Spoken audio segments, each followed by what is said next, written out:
Selamat siang sahabat Jawa Timur, jumpa kembali dalam Breaking News Update COVID-19 dalam program Jatim News Today yang juga disiarkan oleh Radio Asosiasi Lembaga Penyiaran Publik Lokal Jawa Timur, disiarkan di Suara Sidoarjo, Persada Kabupaten Blitar, Pradia Suara Tuban, Pralita Pamekasan, Mahardika Kota Blitar, Ersal Nganjuk, Suara Madiun, dan Suara Gresik.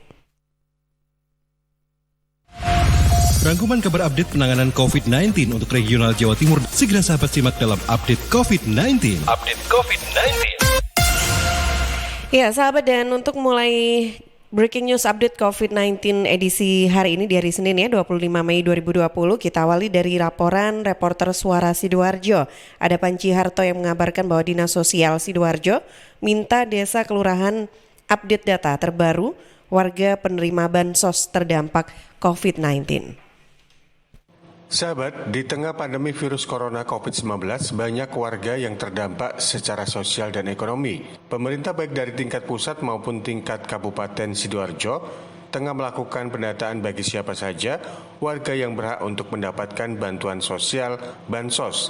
Warga yang masuk dalam data terpadu kesejahteraan sosial DTKS adalah warga yang sudah tercatat di Kementerian Sosial sebagai warga miskin atau miskin lama yang mendapat bantuan dari pemerintah. Terkait update DTKS ini, Tirto Adi, Kepala Dinas Sosial Kabupaten Sidoarjo, saat dihubungi oleh Suara Sidoarjo, Selasa kemarin mengakui bahwa update DTKS terakhir pada tahun 2015. Untuk itu pihaknya mendorong aparat desa, kelurahan untuk bisa segera melakukan pemutakhiran data. DTKS itu sebenarnya basisnya adalah pemerintah desa dan kelurahan. Jadi kami di Dinsos ini kan menjalankan fungsi verbal saja, verifikasi dan validasi. Hanya saja kalau saya telusuri di Dinsos, update DTKS terakhir itu tahun 2015. Jadi 2015, kita bisa bayangkan ya, 2015 menuju ke 2020. Berarti ada rentang waktu sekitar 5 tahun kan? Nah, ini sebenarnya pangkal persoalan. Oleh karena itu ketika kita mau membagi untuk sembako tahap 1 kemarin, DTKS ini kita sampaikan kepada pemerintah desa dan kelurahan. Harapan kita, pemerintah desa dan kelurahan itu melakukan updating. Jadi silakan itu bisa dirubah kok. Yang meninggal keluarkan, yang sudah taraf sosial ekonominya mampu keluarkan, ganti dengan warga yang memang layak membutuhkan sehingga tepat sasaran gitu. Total kuota penerima bantuan sosial tunai untuk wilayah Kabupaten Sidoarjo ada 44.742 kepala keluarga. Demikian laporan Pak Harto, Suara Sidoarjo. Ya, dari Suara Sidoarjo bergeser ke Suara Madiun, ada Kiki Desilia yang mengabarkan bahwa satu pasien COVID-19 di Kota Madiun dari klaster Temboro sembuh. Sahabat Jatim News Today, kabar gembira datang dari Kota Madiun bersamaan malam takbiran Idul Fitri 1441 Hijriah. Pasien positif COVID-19 nomor 1 di Kota Madiun dinyatakan sembuh. Warga Jalan Indragiri, Kelurahan Pandian ini sudah meninggalkan RSUP Dr. Sudono Madiun Sabtu malam. Kabar kesembuhan tersebut disampaikan Wali Kota Madiun Maidi saat konferensi pers di halaman Balai Kota. Wali Kota mengatakan, pasien positif dari klaster Temboro Magetan tersebut dinyatakan negatif setelah tidak ditemukan lagi adanya virus COVID-19 dari hasil swab test terakhir. Kendati demikian, yang bersangkutan tetap diminta melakukan isolasi mandiri selama 14 hari dan kondisi yang bersangkutan beserta keluarga dan lingkungan sekitar tempat tinggal terus dipantau petugas setiap 2 hari sekali. Wali Kota Maidi menghimbau kepada masyarakat untuk tetap disiplin dalam memakai masker, jaga jarak, dan cuci tangan. Kedisiplinan tersebut terbukti membuahkan hasil. Kota Madiun hanya memiliki 3 kasus positif COVID-19 sejauh ini, dengan 1 diantaranya telah dinyatakan sembuh. Seperti diketahui sahabat, data dari dashboard madiunkota.go.id, persebaran COVID-19 di Kota Madiun per tanggal 24 Mei sebanyak 1.279 orang dengan resiko, dengan rincian 1.058 selesai pemantauan, 103 orang tanpa gejala, 89 selesai pemantauan, 67 orang dalam pemantauan, 62 orang selesai pemantauan dan sembuh, 3 orang positif COVID-19, dan 1 sembuh dari COVID-19. Saya Kiki Deslia untuk Jatim News Today. Dari Madiun kita bergeser ke Kabupaten Blitar, ada Risma Erina dari Persada FM yang mengabarkan bahwa Disparbudpora Kabupaten Blitar himbau masyarakat tidak kunjungi tempat wisata selama Lebaran. Kepala Dinas Pariwisata, Budaya, Pemuda, dan Olahraga Kabupaten Blitar, Suhendro Winarso menghimbau seluruh masyarakat supaya tidak berkunjung ke sejumlah tempat wisata di wilayahnya, apalagi saat Lebaran, karena hal ini selaras dengan anjuran protokol kesehatan agar tidak melakukan aktivitas di luar rumah untuk memutus rantai peredaran virus corona. Di sisi lain, berdasarkan surat edaran dari pemerintah setempat, juga menginstruksikan kepada para pengelola tempat wisata sementara waktu ditutup sampai 29 Mei mendatang. Penutupan ini bertujuan untuk mencegah penyebaran virus corona, karena jika destinasi wisata beroperasi kembali maka akan mengundang banyak massa dan berisiko tinggi. Diharapkan pada momentum Idul Fitri 1441 Hijriah, masyarakat tetap mengutamakan berada di dalam rumah sesuai himbauan pemerintah.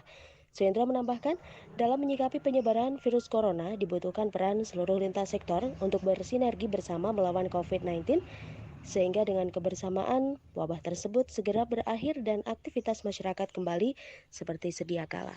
Saya Risma Erina, LPPL Radio Persada FM Kabupaten Blitar untuk Jatim News Today. Ya, masih dari Persada FM Kabupaten Blitar ada Andri Raharjo. Beras bansos COVID-19 diambil dari petani. Komisi 2 DPRD Kabupaten Blitar menilai penerapannya wajib dilakukan di program lain.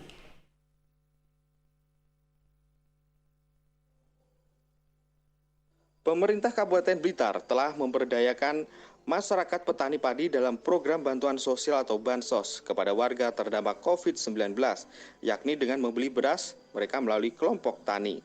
Menanggapi hal ini, Ketua Komisi 2 DPRD Kabupaten Blitar Idris Marbawi turut mengapresiasi langkah pemerintah daerah tersebut. Hanya saja ia menilai ke depan penerapan perlu dan wajib diperlakukan program lain, karena hal itu juga sesuai jargon pemerintah daerah, yakni bela beli produk Blitar.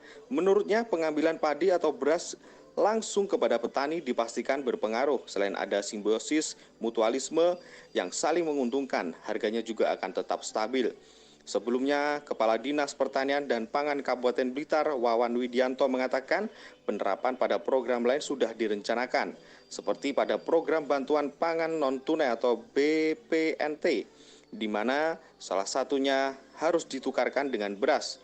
Suhendro menambahkan, dalam menyikapi penyebaran virus corona dibutuhkan peran seluruh lintas sektor bersinergi bersama melawan COVID-19, sehingga dengan kebersamaan wabah tersebut segera berakhir dan aktivitas masyarakat kembali normal seperti sedia kala.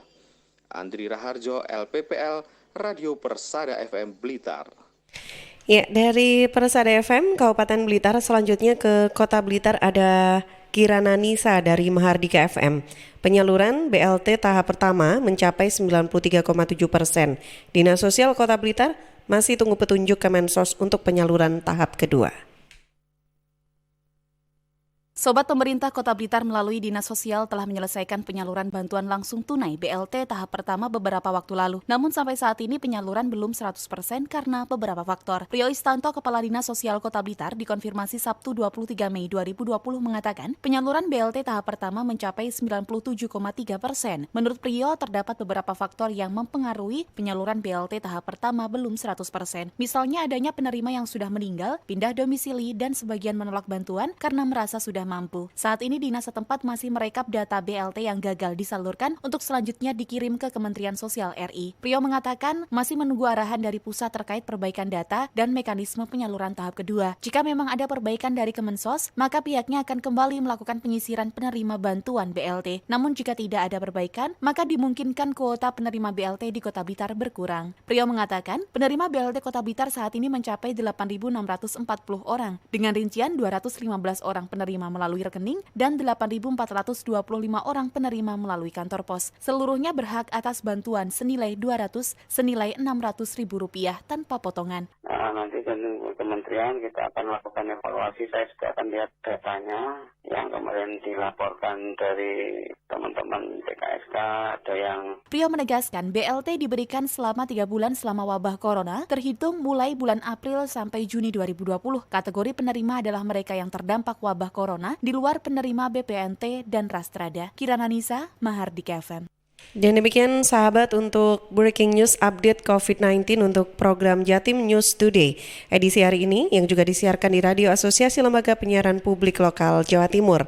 Disiarkan di Suara Sidoarjo, Persada Kabupaten Blitar, Pradia Suara Tuban, Ralita Pamekasan, Mahardika Kota Blitar, Ersal Nganjuk, Suara Gresik, dan Suara Madiun. Anda bisa ikuti kembali setiap Senin sampai Sabtu jam 11.05 waktu Indonesia Barat. Saya Tika Amsar, selamat siang. Perkembangan penanganan COVID-19 untuk wilayah regional Jawa Timur sudah sahabat simak dalam Update COVID-19. Update COVID-19. Update COVID-19 bisa sahabat simak Senin sampai Sabtu jam 11 siang. Persembahan dari Asosiasi Lembaga Penyiaran Publik Lokal Jawa Timur.